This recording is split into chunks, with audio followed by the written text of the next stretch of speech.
మేడారంలో పెద్ద పెద్ద స్తంభాలతోని ముద్దుగా కడుతున్నారంట. మరి ఎలా కడుతున్నారో ఏం కడుతున్నారో నేను చూస్తూ మీకు చూపిస్తా పదండి. మన వీడియో ముందుగా తాడ్వాయిలో ఉన్న కమాన్ నుంచి స్టార్ట్ అవుతుంది. ఎంట్రెన్స్ లోనే మంచి మంచి శిల్పాలతోని ఆహ్వానించినట్టుంది. చాలా చక్కగా అడవికి ప్రతిరూపంగా ఆకుపచ్చ చీర కట్టుకొని ఆ కొట్టే డోలీలకు నాట్యం ఆడుతున్నట్టుంది. ఇంకెందుకు ఆలస్యం, పదండి వెళ్దాం. ఫస్ట్ ఏ భక్తుడైనా ఏ భక్తురాలైనా చిన్నోళ్ళైనా పెద్దోళ్ళైనా అందరూ వచ్చి ఈ జంపన్న వాగు దగ్గర గుండ్లు చేయించుకొని స్నానాలు చేస్తున్నారు. అంతేకాకుండా వాళ్ళ ఇంట్లో ఉన్న దేవుడిని ఒంటి మీదకి రప్పించుకొని వాళ్ళ కష్ట సుఖాలను పంచుకుంటున్నారు. అండ్ వాళ్ళ భవిష్యత్తులో ఇల్లు కట్టుకుంటారో పెళ్లి చేసుకుంటారో పిల్లల్ని అంటారో అన్ని ముచ్చట్లు ఇక్కడనే అడిగిపించుకుంటున్నారు.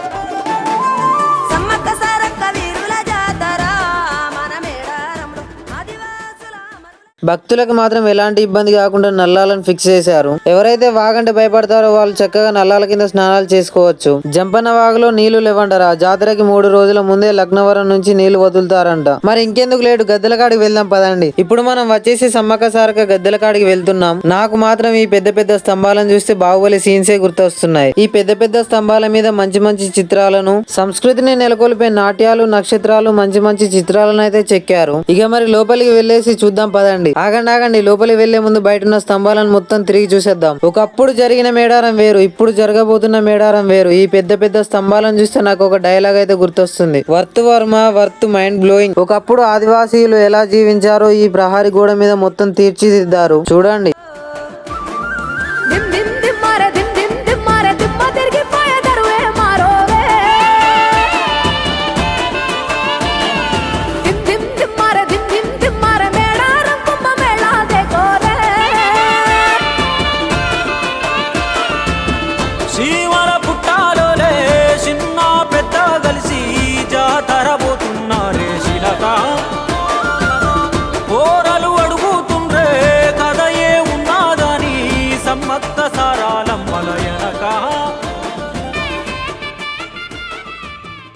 అమ్మవార్లకు ఎవరి మొక్కులు వాళ్ళు మొక్కుతున్నారు, ఎవరి మొక్కులు వాళ్ళు తీర్చుకుంటున్నారు. మేక జడుతులు, ఎదురుకోళ్లు, బంగారంతో మేడారం మొత్తం వైభవం చాటుకుంటుంది. ఇప్పుడే భక్తులు హోరాహోరీగా తరలి వస్తున్నారు. ఇంకా జాతరప్పుడు ఇందుకే కావచ్చు పూర్వంలో పెద్దలు అన్నారు మేడారంలో ఇసుకేస్తే కింద రాలేదని. కానీ ఈ అమ్మవార్ల దగ్గరికి వచ్చే వాళ్ళు మాత్రం గట్టి నమ్మకంతోనే వస్తున్నారు. ఒక్కొక్కరు వాళ్ళెత్తు బంగారం పెడుతున్నారు. ఈసారి సమ్మక్క సారలమ్మకు ఎదురుగానే పగిడిద్దరాజు గద్దెను కూడా వేశారు. పదండి అమ్మవార్లను చూపిస్తాం.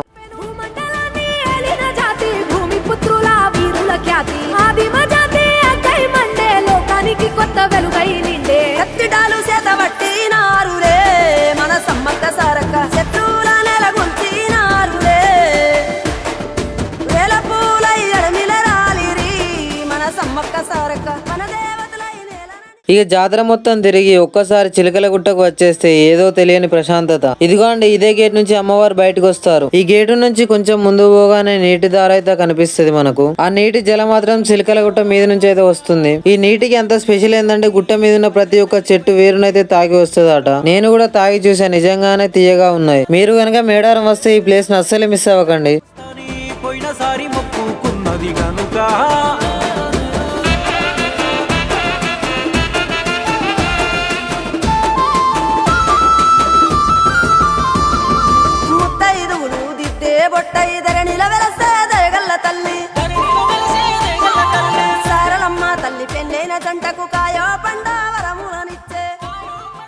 లాస్ట్ మీరు చూసొచ్చే ప్లేస్ ఒకటి ఉంది. అదే శ్రీ సమ్మక్క సారక్క ఆదివాసీ మ్యూజియం. ఆదివాసీలు పురాతన కాలంలో వాడిన వస్తువులన్నీ అందులో భద్రపరిచి ఉంచారు. అండ్ సమ్మక్క పుట్టిన కా నుంచి ఆమె కాలక్రమేణా ఎలా జరిగిందో మొత్తం అందులో ఉంది. So do visit.